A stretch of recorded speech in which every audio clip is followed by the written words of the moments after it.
नमस्कार, आप देख रहे हैं लोक दर्शक। मैं अनुराग सिंह। अमित शाह ने कहा कि चुनाव प्रचार के दौरान अरविंद केजरीवाल जहां भी जाएंगे, लोग शराब घोटाले को याद रखेंगे। कई लोगों को तो बड़ी बोतल दिखेगी।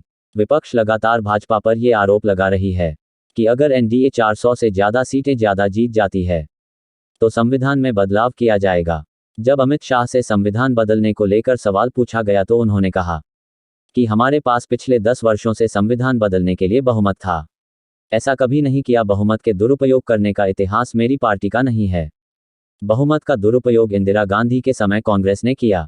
हिंदुस्तान टाइम्स के साथ एक विशेष साक्षात्कार में जयशंकर ने कहा कि मोदी जी ने युद्ध रुकवा दी पापा। उनसे सबसे अधिक बार पूछा जाने वाला प्रश्न है, क्योंकि लोग वास्तव में ये जानने में रुचि रखते हैं कि नरेंद्र मोदी ने युद्ध रोकने के लिए क्या किया।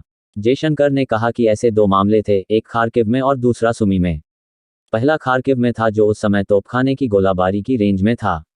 यहां भारत ने उन छात्रों को निकालने के लिए एक सुरक्षित क्षेत्र पर काम किया जो शहर से बाहर जा रहे थे, क्योंकि कोई अन्य परिवहन नहीं था। जयशंकर ने बताया कि जब ये प्रगति पर था, सुरक्षित क्षेत्र के बहुत करीब से गोलाबारी फिर से शुरू हो गई। इसलिए उस अवसर पर प्रधानमंत्री ने राष्ट्रपति पुतिन से बात की और उन्हें विशेष रूप से बताया कि गोलीबारी में भारतीय लोग फंसे हुए हैं। इसमें कुछ घंटे लग गए, लेकिन रूसी गोलाबारी रुक गई और बसें उन्हें लेने के लिए वहां गईं और उन्हें बाहर लाया गया। प्रचंड गर्मी को देखते हुए बिहार के सरकारी विद्यालयों की टाइमिंग में बदलाव सुबह 6 बजे से 1:30 बजे तक करने पर कांग्रेस के पूर्व राष्ट्रीय अध्यक्ष राहुल गांधी ने एक्स पर पोस्ट किया है कि के पाठक और बिहार सरकार द्वारा शिक्षकों की प्रताड़ना निंदनीय है। शिक्षक शिक्षिकाओं की अपनी भी जिम्मेदारियां होती हैं। उन्होंने लिखा, प्रश्न ये कि उनके अपने बच्चे क्या उपेक्षित नहीं होंगे? क्या इतने मानसिक तनाव में शिक्षक अपनी जिम्मेदारियों का सही निर्वहन कर पाएंगे? मुख्यमंत्री नीतीश कुमार को इसका उत्तर देना चाहिए। पार्टी के पूर्व राष्ट्रीय अध्यक्ष राहुल गांधी ने एक्स पर पोस्ट किया है कि के पाठक, शिक्षा विभाग के अपर मुख्य सचिव और बिहार सरकार द्वारा शिक्षकों की प्रताड़ना निंदनीय है।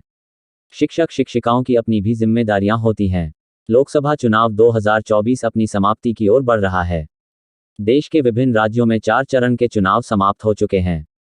वहीं 3 चरणों के चुनाव शेष हैं, जो 20 मई, 25 मई और 1 जून को होंगे। चुनाव के परिणाम 4 जून को आएंगे। इसी क्रम में पीएम मोदी आज शुक्रवार को भाजपा के लिए प्रचार करने उत्तर प्रदेश के बाराबंकी में पहुंचे। यहां पीएम मोदी ने रैली के मंच से सपा, कांग्रेस समेत इंडी अलायंस पर जमकर निशाना साधा। पीएम मोदी ने रैली में कई बड़ी बातें कही हैं। आइए जानते हैं रैली की खास बातें। पीएम मोदी ने कहा है कि इंडी वाले ताश के पत्तों की तरह बिखर रहे हैं। मोदी ने अपने रैली की शुरुआत स्थानीय भाषा में की। पीएम ने कहा कि सुबह से ही लोग उनका इंतजार कर रहे हैं, इसलिए वह लोगों के कर्जदार हैं। वह इस कर्ज को और मेहनत करके लौटाएंगे। पीएम मोदी ने कहा कि 4 जून ज़्यादा दूर नहीं है। पूरा देश और पूरी दुनिया जानती है कि मोदी सरकार हैट्रिक लगाने जा रही है। नई सरकार में मुझे महिला, किसान, युवाओं और गरीबों के लिए कई बड़े फैसले लेने हैं। इसलिए बाराबंकी और मोहनलालगंज के लोगों से आशीर्वाद लेने आया हूं। पीएम मोदी ने कहा कि एक और देशहित के समर्पित भाजपा, एनडी का गठबंधन है और दूसरी तरफ देश में अस्थिरता पैदा करने के लिए इंडी गठबंधन मैदान में है। जैसे जैसे चुनाव आगे बढ़ रहा है, ये इंडी वाले ताश के पत्तों की तरह बिखरना शुरू हो गए हैं। समाचार देखने के लिए आपका बहुत बहुत धन्यवाद। ऐसे ही समाचार देखने के लिए चैनल को लाइक करें, सब्सक्राइब करें और शेयर करें। धन्यवाद।